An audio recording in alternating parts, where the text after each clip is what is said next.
ભાવનગરના બગદાણામાં મારમારી કેસના ઇજાગ્રસ્ત નવનીત બાલદિયા સાથે રાજ્ય સરકારના મંત્રી પુરુષોત્તમ સોલંકીના પુત્ર દિવ્યેશ સોલંકીએ મુલાકાત કરી તેમની સાથે અન્ય કોળી સમાજના આગેવાનો પણ નવનીત બાલદિયાના વતને પહોંચ્યા। તેમનું 100 કરતાં વધુ કારનો કાફલો તળાજા શહેર નજીકથી પસાર થતા લોકોમાં કુતૂહલ જોવા મળ્યું હતું। પુરુષોત્તમભાઈ સોલંકીના પુત્ર દિવ્યેશ સોલંકી સહિત કોળી સમાજના આગેવાનોએ નવનીત બાલદિયા સાથે મુલાકાત કરી ખબર અંતર પૂછ્યા હતા।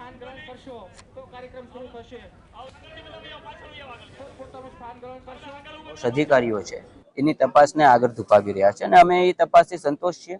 આજે તો મૂળ એવું હતું કે પુરુષોત્તમભાઈની નાદુરસ્ત તબિયત અને એમની પોતાની એક એવી જીદ હતી કે મારે બગદાણા જવું છે નવનીતભાઈ પાસે, પણ આપ સૌ જાણો છો એમની તબિયતના હિસાબે એ નહોતા હાજર રહી શક્યા, એટલે એના પ્રતિનિધિ તરીકે મને આજે એમને મોકલાવ્યો છે। સમાજના તમામ આ આખા પંથકના અને બધા સમાજના સંગઠનોના બધા આગેવાનો અહીંયા હાજર રહ્યા છે।